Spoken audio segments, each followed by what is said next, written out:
Assalamualaikum Barai, selamat datang kembali di Guru Gembul Channel. Sekarang kita akan membahas tentang rahasia negara. Sesungguhnya ini adalah rahasia dari orang-orang tertentu, dari kalangan tertentu, tetapi menjadi rahasia negara. Karena negara juga kalau ketahuan memiliki rahasia ini menjadi sebuah aib. Tentang adanya sekelompok orang atau pihak-pihak tertentu yang memiliki kekuasaan mengimbangi atau bahkan di atas presiden. Sebagian di antara orang-orang yang dimaksud mungkin kita kenal sebagai elit politik tertentu, tetapi kita tidak tahu apa kekuasaan di belakangnya. Sebagian yang lain bahkan kita tidak bisa melihat sama sekali. Ini adalah fenomena yang bisa diendus oleh banyak pihak, tetapi tidak bisa dilihat. Dan jikapun ada orang-orang yang ternyata bisa melihatnya, orang-orang yang dimaksud banyak yang akhirnya dibutakan, bahkan dibuat menjadi hilang sama sekali nyawanya. Jadi sebenarnya topik ini adalah topik yang sedikit berbahaya, tetapi akan kita bahas sama-sama karena kita tidak mencari siapa yang menjadi masalahnya. Kita akan membangun kesadaran bersama untuk membangun solusi jangka panjang. Semoga. Yuk kita mulai.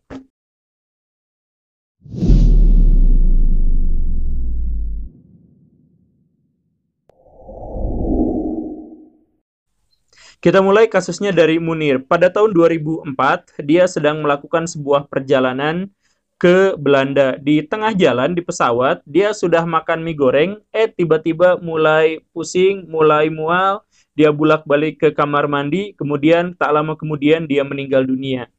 Di Indonesia dia dikuburkan baik-baik saja, tetapi di Belanda dia sempat diperiksa jenazahnya dan akhirnya diketahui bahwa dia meninggal gara-gara racun arsenik yang dalam jumlah fatal ditemukan di dalam tubuhnya.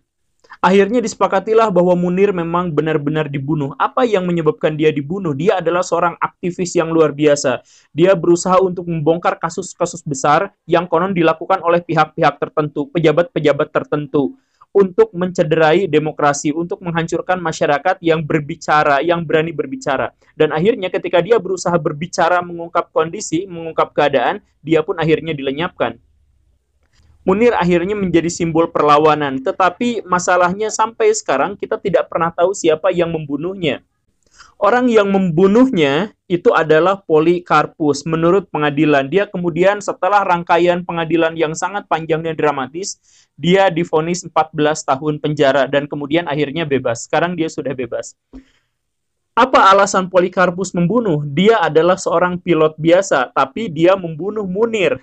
Tidak ada hubungan apapun, tapi dalam persidangan dia katakan bahwa dia membunuh Munir karena untuk membela NKRI, karena Munir terlalu banyak berbicara. Ini alasan yang mengada-ngada tentu saja. Di zaman SBY dibentuklah tim pencari fakta untuk mencari siapa sesungguhnya dalang dari pembunuhan Munir. Dan akhirnya tim pencari fakta itu berhasil menemukan sejumlah fakta dan selesai menghasilkan sebuah dokumen yang luar biasa yang berisi tentang 4 level pembunuh Munir. Dari mulai eksekutor di lapangan sampai orang-orang di belakangnya. Dokumen itu berbicara banyak. Di depan media massa, di depan polisi dan pejabat, dokumen itu kemudian diserahkan kepada presiden. Presiden menerimanya, tapi tak lama kemudian dokumen itu hilang. Siapa yang disebutkan dalam dokumen itu? Banyak pihak, semuanya adalah kalangan elit politik dan kalangan elit tentara. Tetapi masalahnya bukan hanya orang yang disebutkan di situ, masalahnya adalah bahwa dokumen itu sudah diserahkan kepada presiden dan kemudian menurut presiden dokumen itu hilang.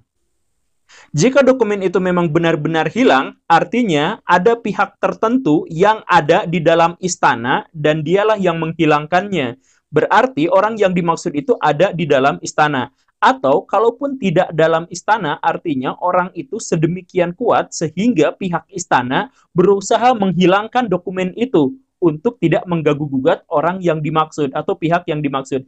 Coba bayangkan Baraya, setelah kejadian itu kemudian presiden berganti menjadi Pak Jokowi sekarang ya. Nah, uniknya Pak Jokowi juga tidak pernah mau membahas masalah itu lagi. Kemudian Polikarpus, pelakunya yang jelas-jelas dia berkali-kali ditelepon oleh orang tidak dikenal untuk melakukan sesuatu, dia bungkam 1000 bahasa. Artinya, orang ini benar-benar menakutkan, bahkan presiden pun tidak mau menceritakannya, bahkan Polikarpus rela dipenjara 14 tahun lamanya untuk membela orang yang dimaksud ini, dan dia tetap tidak mau berbicara, dia bungkam. Siapa sesungguhnya orang di balik ini? Kalaupun kita melihat betapa takutnya presiden, katakanlah, dan media massa, dan pihak-pihak tertentu, bahkan Polikarpusnya sendiri takut terhadap orang ini, maka orang ini adalah orang yang sangat-sangat kuat. Kalau orang ini sangat kuat dan dia ternyata memiliki kekuasaan terhadap negara ini, kita harus bertanya ulang, apa fungsi pemilu? Baraya, ada triliunan rupiah uang yang digelontorkan untuk menyelenggarakan pemilu. Untuk apa? Untuk menentukan siapa yang paling berkuasa di negara ini. Dan pihak yang berkuasa itu harus mewakili rakyat Indonesia. Begitu kan? Orangnya harus dikenal dan orang itu harus memiliki kepercayaan dari rakyat. Itulah demokrasi. Tetapi ternyata kita sekarang sedang dikuasai oleh orang-orang yang sama sekali tidak dikenal. Kalau pihak-pihak yang dimaksud itu berkuasa atas negara, jadi kebijakan-kebijakan yang selama ini kita rasakan itu kebijakan dari pihak siapa? Dari pemerintahan yang kita kenal, yang kita pilih, atau pihak-pihak yang tidak pernah kita ketahui. Dan orang-orang yang dimaksud juga kita tidak pernah tahu tujuannya apa, kita tidak pernah tahu sampai sejauh mana intervensinya, apakah hanya menyangkut uang saja, apakah menyangkut politik saja, atau bahkan sampai hal-hal detail juga dia ikut mengatur, dan lain sebagainya. Ada pemerintahan bayangan, dan kita sekali lagi, ketika saya berbicara seperti ini, saya bukan berbicara tentang hal yang baru. Saya berbicara tentang sesuatu yang sudah terendus oleh begitu banyak pihak, tapi tidak bisa dilihat. Maukah Baraya ikut bercapek-capek memikirkan siapa sesungguhnya dia? Untuk mencari praduga, kita tarik peristiwanya ke tahun 1996. Di situ ada peristiwa Situbondo. Itu adalah kota kecil, kota yang damai, tentram, tidak pernah ada kasus kekerasan atas nama agama di situ, bahkan hampir tidak ada kasus kerusuhan sama sekali. Tetapi pada Oktober 1996 ada kejadian unik. Sebelumnya ada seorang laki-laki namanya Soleh. Si Soleh ini ngobrol sama seorang kiai dan dia bilang bahwa ada semacam kata-kata hujatan kepada Tuhan, dan yang lebih menyakitkan ada kata-kata hujatan pada salah seorang kiai yang baru saja meninggal di sana. Dia dilaporkan, kemudian diadili. Nah, uniknya tiba-tiba sejak kasus itu, ada 1.000 orang yang datang entah dari mana, menggunakan truk, kemudian berdemo di situ, dan tak lama kemudian, pengadilan itu disesaki oleh orang-orang yang bukan demo, tapi rusuh. Orang-orang itu teriak bahwa si Soleh ini akan dibebaskan karena hakim-hakimnya adalah orang Kristen. Kenapa tiba-tiba ada orang Kristen di sini? Dan gak lama kemudian ketika si Soleh ini terpidananya tidak diketahui ada di mana, tiba-tiba muncul juga teriakan bahwa dia disembunyikan di gereja. Tentu saja si masyarakat ini tiba-tiba langsung datang ke gereja yang dimaksud, kemudian melakukan pengrusakan dan pembakaran. Gak cukup sampai situ, ketika di situ gagal ditemukan orang yang dimaksud, gereja-gereja sampai jumlahnya 24 dibakar, dihancurkan massa. Beberapa gereja diantaranya dihuni oleh orang, jadi ada akhirnya juga yang meninggal. Uniknya lagi di sini, dokumen-dokumen hukum terkait dengan tuntutan yang melibatkan Kopassus, melibatkan tentara, itu ikut dibakar massa. Dan gak lama kemudian massanya juga bubar dengan sangat tertib, seperti terkoordinasi dengan sangat baik. Gus Dur yang pada waktu itu adalah ketua PBNU langsung menuduh bahwa pihak tertentu lah yang menyulut emosi masyarakat. Ini adalah kondisi yang direncanakan karena kata beliau tidak mungkin ada massa yang bergerak begitu kompak, begitu terorganisir, begitu sistematis. Massa spontan tidak mungkin bisa melakukan hal seperti ini. Media-media massa asing juga menyorot adanya kemungkinan tentang hal ini. Baraya, saya ambil contoh sedikit kasus yang sangat kita kenal, kasus Ahok misal.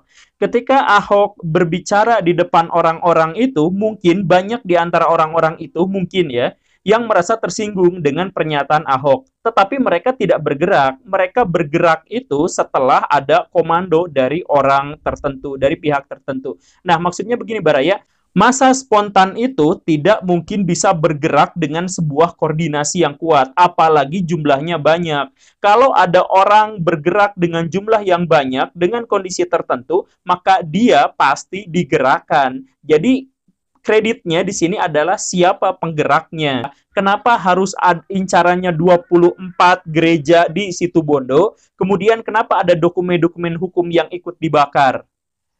Sayangnya, lagi-lagi kasus ini juga mengendap, tapi dari sini kita bisa melihat praduga yang saya maksud tadi. Gus Dur pada waktu itu berkata bahwa pelakunya adalah pemerintah. Gereja-gereja yang dibakar itu ada di 5 kecamatan yang lima-limanya semuanya memiliki basis NU yang sangat kuat. Dalam pemilu, Golkar di situ selalu kalah, sehingga dugaannya adalah bahwa pihak pemerintah menghancurkan nama baik orang Islam di situ dan menghancurkan kedamaian di situ agar orang-orang semuanya memilih kembali partai pemerintah. Dugaannya ke arah sana, tapi baru dugaan dan tidak ada bukti sama sekali. Tapi oke lah, kalau itu dianggap sebagai dugaan, maka kita ketahui bahwa motifnya kekerasan itu adalah motif politik. Saya pengen ngambil masalah ini dari tahun 96 karena sejak tahun 96 sampai 2004 ini kasusnya berulang. Dari mulai kerusuhan Tasik, itu ceritanya selalu sama. Di kerusuhan Tasik itu ada seorang ulama, seorang pemimpin pesantren yang menghukum anak polisi dan gak lama kemudian dia disakiti, dia dianiaya oleh polisi itu. Gak lama kemudian serangannya malah menyerang kepada orang-orang etnis Tionghoa yang katanya begini dan begitu, kepada orang-orang Kristen yang katanya begini begitu. Sekali lagi kasus seperti ini tidak pernah terjadi sebelumnya, tapi ada tiba-tiba sekelompok orang yang memprovokasi. Kadang-kadang digambarkan oleh saksi mata, kadang-kadang rambutnya cepak dan berbadan kekar. Ketika dia melakukan provokasi, begitu sistematis dan begitu profesional. Saksi-saksi mata melihat kejanggalan itu. Yang paling terlihat itu adalah kasus Ambon. Coba simak baik-baik kasusnya begini, Baraya. Kronologinya saya hitung. Pada suatu hari di Ambon ada kekerasan antara sopir angkot dengan preman pasar di situ. Preman pasar yang dimaksud adalah Muslim, sopir angkotnya orang Kristen. Sebenarnya di Ambon itu sudah terjadi hal biasa seperti itu, palak-palakan, di mana-mana juga biasa seperti itu. Dan orang Ambon adalah orang yang sudah terbiasa dengan perbedaan agama. Satu keluarga beda agama itu hal biasa di Ambon. Satu kampung Muslim, kemudian kampung yang lain Kristen dan bersebelahan itu juga sudah sangat biasa. Tidak ada masalah sama sekali di Ambon dan setiap kekerasan yang terjadi antara Muslim dan non-Muslim misalkan di sana tidak langsung ditafsirkan sebagai permasalahan agama. Begitupun yang terjadi pada waktu itu, masyarakat juga tidak pernah berpikir itu adalah kekerasan atas nama agama.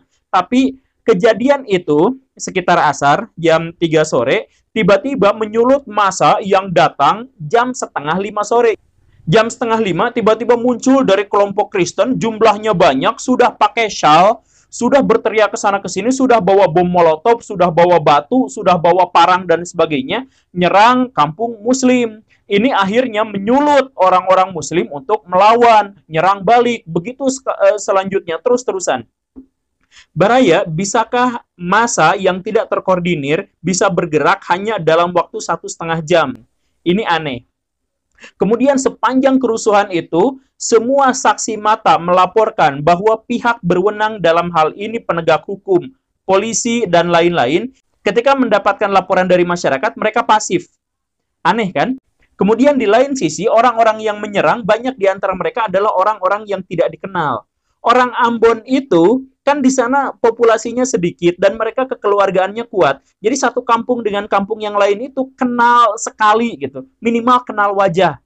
Tapi saksi mata di Ambon menyatakan bahwa orang-orang yang menyerang itu adalah orang-orang yang sama sekali tidak dikenal. Bahkan diperkuat dengan fakta bahwa mereka meneriakan yel-yel yang tidak dikenal di Ambon. Misal mereka sebut hancurkan Nasrani atau dan sebagainya. Padahal orang Ambon tidak pernah menyebut orang Kristen dengan sebutan Nasrani. Mereka nyebutnya kan Serani. Benar ya? Nah, mereka nyebut Serani, tapi ini yang teriak-teriak itu adalah hancurkan Nasrani dan sebagainya. Kemudian pada akhirnya juga diketahui ditangkap beberapa orang yang dia ketahuan membakar gereja di satu tempat dan dia juga pihak yang sama membakar masjid di lain tempat. Orangnya sama. Jadi dia itu bermuka dua. Lalu ngapain dia melakukan itu? Memprovokasi. Jadi ada kebencian atas nama agama, jangan-jangan itu bukan kebencian atas nama agama, tapi dia digerakkan oleh agen tertentu yang bekerja untuk pihak tertentu yang sampai sekarang tidak pernah kita ketahui. Bayangkan Baraya, kerusuhan Ambon itu yang meninggal ribuan orang. yang cacat ribuan orang, rumah yang dibakar, kerusakan finansial dan sebagainya, itu sudah tidak terhitung di situ. Trauma-trauma anak yang melihat orang tuanya dibacok di depan mata dia sendiri, itu adalah trauma yang sangat mengerikan. Dan ini terjadi gara-gara pihak tertentu yang sampai detik ini kita tidak pernah tahu. Banyak orang yang akhirnya tertuduh, ada orang ini, orang itu, bahkan Kopassus dituduh pada waktu itu. Bahkan orang-orang tertentu menyatakan bahwa saya memang melakukan itu, sebelum melakukan itu, saya briefing bersama Kopassus. Itu ada pernyataan seperti itu. Tetapi di lain sisi, Kopassus juga bilang, kami tidak pernah mungkin melakukan itu. Yang terjadi adalah muncul isu itu agar Kopassus ditarik dan kekerasan terjadi di sana menjadi lebih leluasa. Kita lagi-lagi mentok di sini. Kita tidak pernah tahu siapa dalangnya, tapi yang jelas dalang yang dimaksud ini lebih kuat daripada Kopassus. Kalau Baraya hidup sezaman dengan saya, maksudnya lahir sama dengan saya gitu. Kemudian pada waktu itu lihat perkembangan berita, di situ kita bisa temukan bahwa pola-pola kerusuhan di Jakarta, kerusuhan Mei, kemudian di Ambon, di Poso, di Tasik, di Situbondo, dan lain sebagainya, itu sama. Ada orang-orang tidak dikenal yang sangat terampil, kemudian dia memprovokasi massa, dan dia melakukan serangan-serangan secara sporadis pada polisi, bakar ban, pada pihak minoritas, dan sebagainya. Sekarang di Indonesia, parah sekali. Kerukunan antar umat beragama di Indonesia sekarang menjadi sangat-sangat buruk. Dan kalau kondisinya seperti yang saya ceritakan tadi, bisakah kita menduga bahwa kerusuhan ini, kekerasan ini, terjadi bukan gara-gara murni dari agama tertentu, tapi ada pihak-pihak yang sengaja menyulutnya. Jadi, kalau ada orang yang memprediksi, misalkan tahun 2030, Indonesia akan pecah belah, apakah mungkin orang yang dimaksud itu sudah tahu rencana tentang pengrusakan Indonesia di masa depan? Karena pihak yang dimaksud ini jelas lebih kuat daripada presiden, lebih kuat daripada sistem hukum yang kita miliki sekarang, plus dengan para penegaknya. Karena buktinya sampai detik ini orang-orang yang dimaksud tidak pernah ketahuan siapa, tapi mereka selalu bikin gerakan-gerakan yang sistematis dan terlihat dengan pola yang sama. Munir, yang saya bilang tadi di awal, itu menyelidiki kasus-kasus ini, dan dia hilang. Apakah mungkin presiden juga tidak mau membongkar kasus-kasus ini juga gara-gara takut hilang nyawanya? Kalau iya, lagi-lagi kemungkinannya hanya satu, bahwa pihak yang dimaksud itu lebih kuat daripada pemerintah yang kita pilih di masa pemilu. Oke, Baraya, itu saja. Semoga bermanfaat. Saya tidak sedang memprovokasi sesuatu, tapi kita bangun kesadaran, jangan-jangan negara kita memang sedang dikuasai oleh pihak-pihak yang tidak pernah kita ketahui. Kalau memang benar demikian, maka ayo kita bangun Indonesia dengan semua hal yang bisa kita miliki. Oke, Baraya, itu saja. Semoga bermanfaat. Terima kasih karena sudah menyaksikan. Tonton episode saya yang lain. Saya Guru Gembul. Assalamualaikum warahmatullahi wabarakatuh.